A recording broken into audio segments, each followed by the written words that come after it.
வணக்கம். இது நியூஸ் 18 தமிழ்நாடு செய்திகளை தொகுத்து வழங்குவதற்காக நான் பாலவேல் சக்கரவர்த்தி. செய்திகளை விரிவாக பார்ப்பதற்கு முன்னர் முதலில் தலைப்புச் செய்திகளை பார்க்கலாம். வட தமிழக உள் மாவட்டங்களில் 5 டிகிரி வரை வெப்பநிலை இன்று அதிகரிக்க வாய்ப்பு.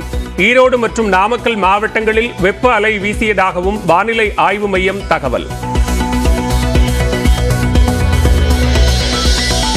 அடுத்த 4 நாட்களுக்கு தென் தமிழ்நாட்டின் ஒரு சில இடங்களில் மிதமான மழைக்கு வாய்ப்பு. இன்றும் நாளையும் டெல்டா மாவட்டங்களிலும் மழை பெய்யக்கூடும் என வானிலை ஆய்வு மையம் தகவல்.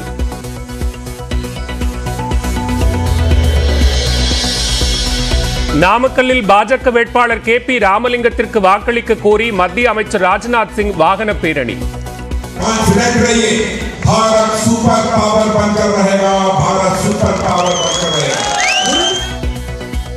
இந்தியா சூப்பர் பவராக மாற காத்திருங்கள் என பேச்சு.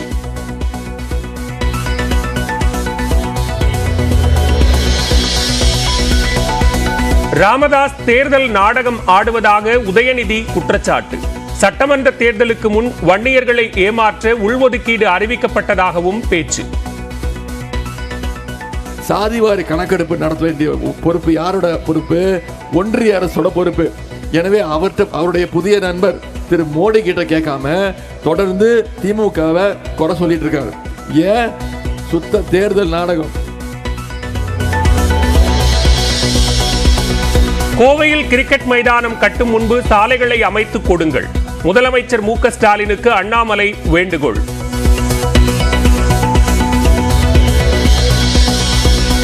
திராவிட கட்சிகள் எதுவும் சாதிவாரி கணக்கெடுப்பு நடத்த மாட்டார்கள். தருமபுரியில் பரப்புரை செய்த சீமான் குற்றச்சாட்டு. இந்த திராவிட கட்சி ஆட்சிகள் எதுவுமே சாதிவாரி கணக்கெடுப்பை எடுக்க மாட்டார்கள். காரணம், தமிழர் அல்லாதோர் எவ்வளவு இந்த இடஒதுக்கீடை தமிழர்களுக்கு கிடைக்க வேண்டிய வாய்ப்பை அவர்கள் பயன்படுத்துகிறார்கள் என்று தெரிந்துவிடும். கிளி ஜோசியம் கேட்டு தனது வெற்றியை கணித்த தங்கர் பச்சான். வந்திருக்கப்பட்ட ஜாதகம் அழகுமுத்து ஐயனாரே ஆசீர்வாதம்.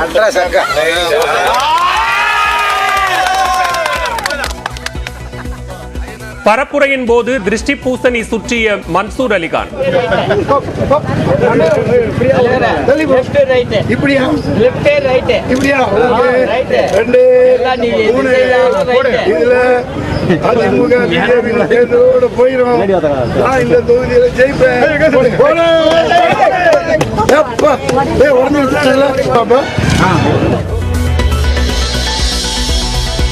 MLA புகழேந்தி காலமான நிலையில் விக்கிரவாண்டி சட்டமன்ற தொகுதி காலியானதாக அறிவித்த சட்டப்பேரவை செயலகம். மக்களவை தேர்தலுடன் இடைத்தேர்தல் நடத்தப்படுமா என தேர்தல் ஆணையம் முடிவு செய்யும் என்று சத்யபிரதா சாஹூ தகவல்.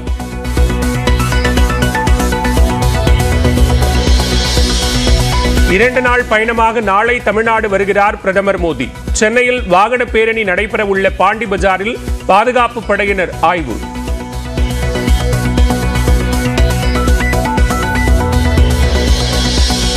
போக்குவரத்து நெரிசலுக்கு வாய்ப்புள்ளதால் நாளை பிற்பகலில் அண்ணா சாலை மற்றும் 100 அடி சாலையை தவிர்க்க வாகன ஓட்டிகளுக்கு அறிவுறுத்தல். தியாகராய நகர் பகுதிகளில் உள்ள முக்கிய சாலைகளில் வாகனங்கள் நிறுத்த தடை விதிக்கப்படுவதாகவும் போக்குவரத்து காவல்துறை அறிவிப்பு. அமைச்சர் ஐ. பெரியசாமி மீதான வழக்கின் விசாரணைக்கு இடைக்கால தடை விதிக்க உச்சநீதிமன்றம் மறுப்பு. 3 மாதத்தில் விசாரணையை முடிக்க உயர்நீதிமன்றம் உத்தரவிட்டிருந்த நிலையில் தடை.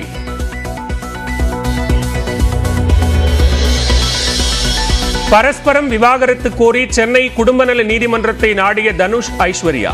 கருத்து வேறுபாடால் பிரிந்து வாழ்ந்து வரும் நிலையில் மனு தாக்கல்.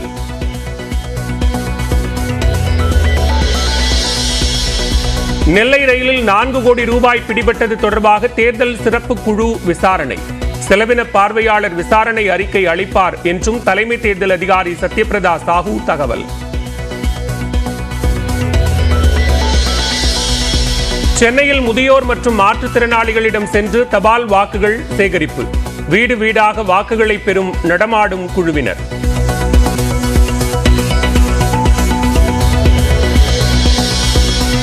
சென்னை காசிமேடு பகுதியில் உள்ள அதிமுக பெண் நிர்வாகி வீட்டில் 13 லட்சம் ரூபாய் பறிமுதல்.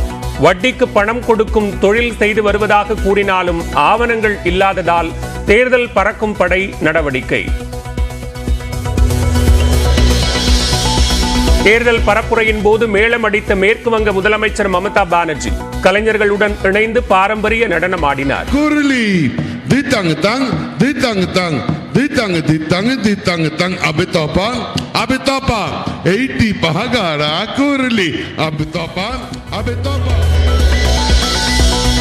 வடலூரில் வள்ளலார் சர்வதேச மையம் அமைக்க பார்வதிபுரம் கிராம மக்கள் எதிர்ப்பு. பணிகளை தடுத்து நிறுத்தி குழிக்குள் இறங்கி போராட்டம் நடத்தியவர்கள் கைது.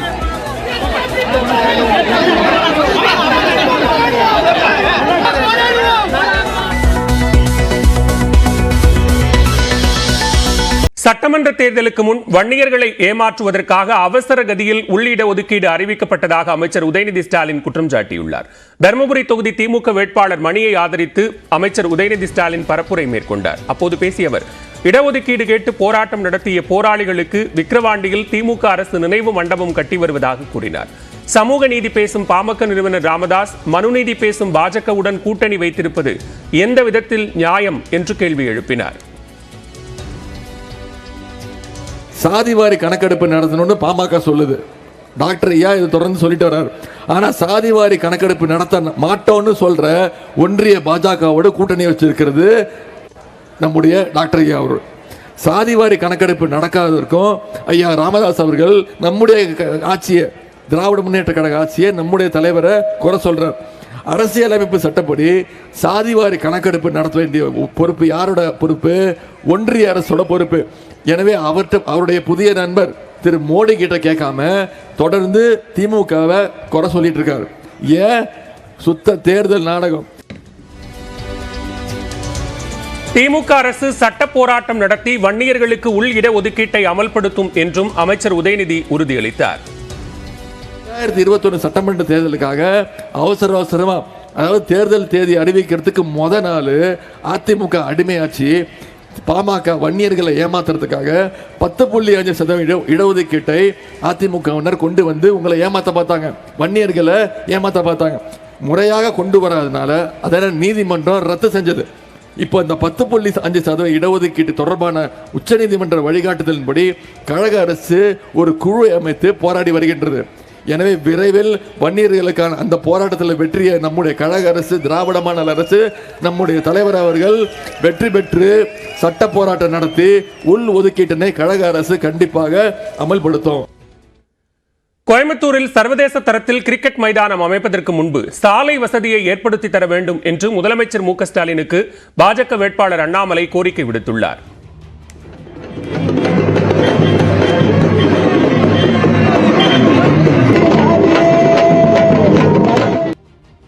இன்னைக்கு ஒரு 100 மீட்டர் கோயம்புத்தூர்ல ஒரு குண்டு குழி இல்லாம 100 மீட்டர் ஒரு மனிதனால கோயம்புத்தூர்ல போக முடியும்னா அது உலக சாதனையா இருக்கும். அந்த அளவுக்கு எங்கே பார்த்தாலும் கூட உள்கட்டமைப்பு என்பது மிக மிக மோசமா இருக்கு. இன்னைக்கு ஸ்டாலின் சொல்றாரு, நான் கோயம்புத்தூருக்கு கிரிக்கெட் ஸ்டேடியம் கட்டி கொடுப்போம். கிரிக்கெட் ஸ்டேடியம் கட்டுறதுக்கு முன்னாடி ரோட்டை போட்டு கொடுங்க தான் நான் கேட்கிறேன். கிரிக்கெட் ஸ்டேடியம் நாளை கட்டிக்கிறேன். அது கிரிக்கெட் ஸ்டேடியம் வேணும்னா பிசிசிஐ கேட்டு ஃபண்ட் நாங்க வாங்கிட்டு வந்து தனியா கட்டி கொடுக்குறோம். ரோட்ல நடக்க முடியாதவன் கூரை ஏறி ஆகாசத்துக்கு பூலோகத்துக்கு போனோம்னு நம்ம அதுபோல் நம்முடைய முதலமைச்சர் ஸ்டாலின் அவர்கள் கோயம்புத்தூருக்கு இன்டர்நேஷனல் கிரிக்கெட் ஸ்டேடியம் கட்டி கொடுக்கணும். கிரிக்கெட் ஸ்டேடியம் யாராச்சும் கேட்டோம், நாம இங்க இருக்கக்கூடிய பிரச்சனைகள் இல்லாதப்ப இப்படித்தான் அவருடைய கனவு இருக்கு. ஏன்னா கிரிக்கெட் ஸ்டேடியம் கட்டணும்னா 4000 கோடி கமிஷன் அடிக்கலாம் இல்லைங்க, நிறைய சிமெண்ட் இருக்கு. தென்சென்னை தொகுதி திமுக வேட்பாளர் தமிழச்சி தங்கப்பாண்டியனை ஆதரித்து சோழிங்கநல்லூர் கண்ணகி நகரில் திமுக துணை பொதுச் செயலாளர் கனிமொழி பரப்புரை மேற்கொண்டார். அப்போது பேசிய கனிமொழி எம்பி, தேர்தல் முடிந்தவுடன் பாஜகவுடன் அதிமுக கூட்டணி அமைத்துவிடும் என்று விமர்சித்தார். தென்சென்னை தொகுதியில் தமிழிசை சவுந்தரராஜன் நிச்சயம் தோல்வியை தழுவுவார் என்றும், கடந்த முறையை போன்று இந்த முறை அவர் ஆளுநராக செல்ல முடியாது என்றும் கனிமொழி திட்டவட்டமாக கூறினார். இவங்களை எதிர்த்து போட்டியிடுறதுக்கு தெலுங்கானால இருந்து ஒருவர் வந்திருக்கிறார். சென்ற முறை தூத்துக்குடியில போட்டியிட்டார். போட்டியிட்டு வெற்றி வாய்ப்பை இழந்ததால் அவங்க 2 மாநிலத்துக்கு கவர்னரா போனாங்க. இந்த முறையும் தோல்விதான், அது நிச்சயம். ஆனா இந்த முறை என்னன்னா கவர்னரா கூட போக முடியாது. அங்க வரப்போறது நம்முடைய ஆட்சி, இந்தியா கூட்டணி ஆட்சி. அதனால கவர்னராகவும் பணியாற்றுவதற்கு வாய்ப்பில்லை. தீய சக்தியான பாஜக மற்றும் அதற்கு துணை போகும் அதிமுக என இரண்டு கட்சிகளையும் தமிழ்நாட்டை விட்டு விரட்டப் போவதாக மன்சூர் அலிகான் தெரிவித்தார். வேலூர் உழவர் சந்தைக்கு சென்ற நடிகர் மன்சூர் அலிகான் அங்குள்ள விவசாயிகளிடம் வாக்கு சேகரித்தார். அப்போது பூசணிக்காயை விலைக்கு வாங்கிய அவர், இன்று அமாவாசை என்பதால் தீய சக்தியான பாஜக மற்றும் அதற்கு துணை போகும் அதிமுகவை தமிழகத்தை விட்டு விரட்டப் போவதாக கூறி பூசணிக்காயை உடைத்தார். வேலூர் தொகுதியில் தானே வெற்றி பெறுவேன் என்றும் கூறினார்.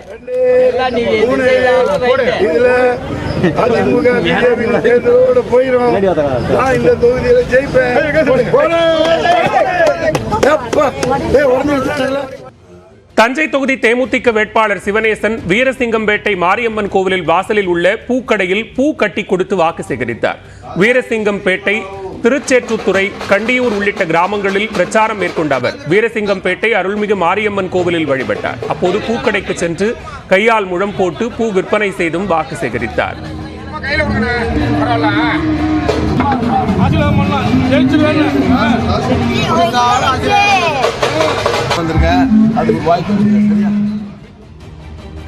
திருநெல்வேலி தொகுதியில் போட்டியிடும் பாஜக நாடாளுமன்ற தொகுதி வேட்பாளர் நயினார் நாகேந்திரன் மீது வழக்கு பதிவு செய்யப்பட்டுள்ளது.